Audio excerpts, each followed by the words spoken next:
Well, hello everybody, and welcome back to G Bear's Off-Grid Ways, a homestead in the desert. And here we are getting ready to unbox the Sunjo. Yeah, Sunjo. As you can see, the box is pretty battered up. That's the way it was delivered by FedEx to the post office, as you saw in my short video. Well, we're going to open it up right now, and I'm going to do that on camera because if there's any damage inside, I can use this video to send to the sender and say, this is how I received it. So here we go. Let me get in a little closer here and tilt. There we go. And as you can see, it's taped. So this thing was completely out of box at one point. Let's see if I can, there we go.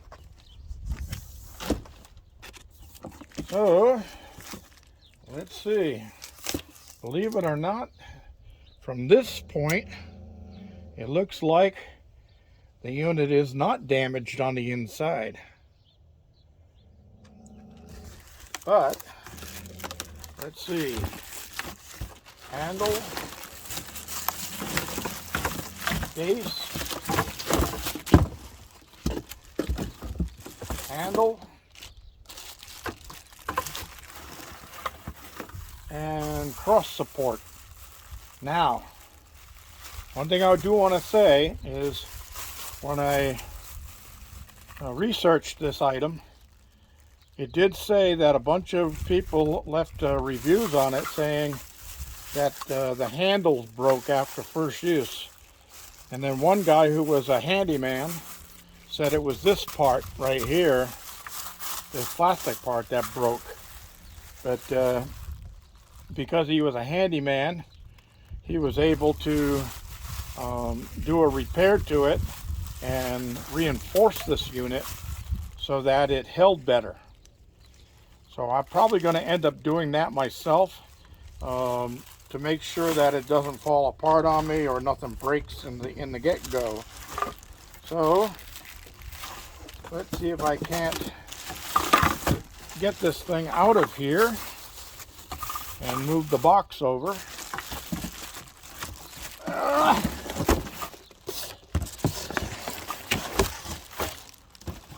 And the paperwork is in here.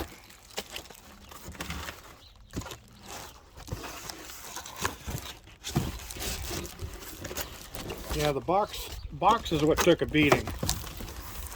So apparently we're going to be good to go. But let me get this set up here. I'm not going to bother you today with the assembly. It looks like it's a pretty simple setup with just insert the two handles.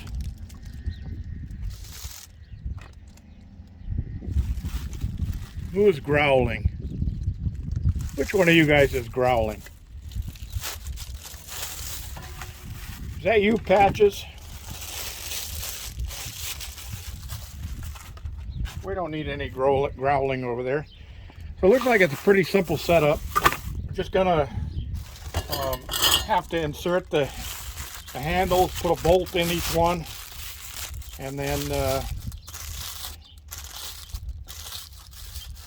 yeah, it looks like a bolt. See if I can get up here. Looks like a bolt goes right through the square hole there. So this one would be the right hand side, which would go up in here. Yep.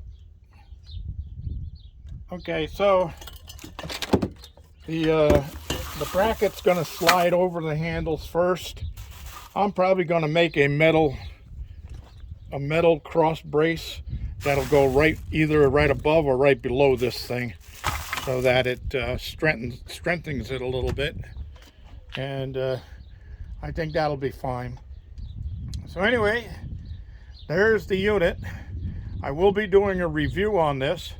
Now, one other thing, Tony from Doing Redneck Things Off Grid mentioned in a text that he was looking at getting one too, and he was thinking about buying one that has a battery operated instead of the electric cord like this one. And I had thought the same thing originally, and I told him that my thoughts were, since it's only going to get used like once a year, the battery and the charger are going to sit for a whole year, for 12 months,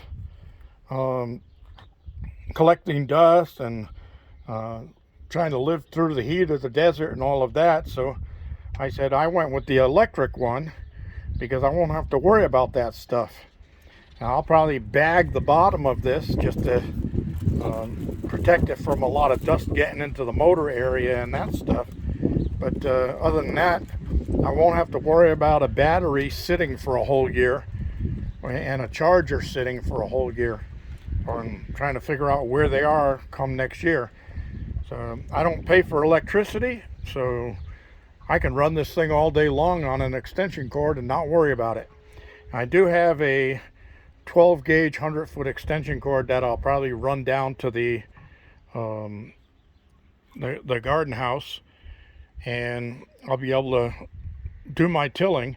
And when I do that, I will bring the camera stand down and I'll show you how it works. So this is like a 16-inch wide unit, and that's going to make the job very easy.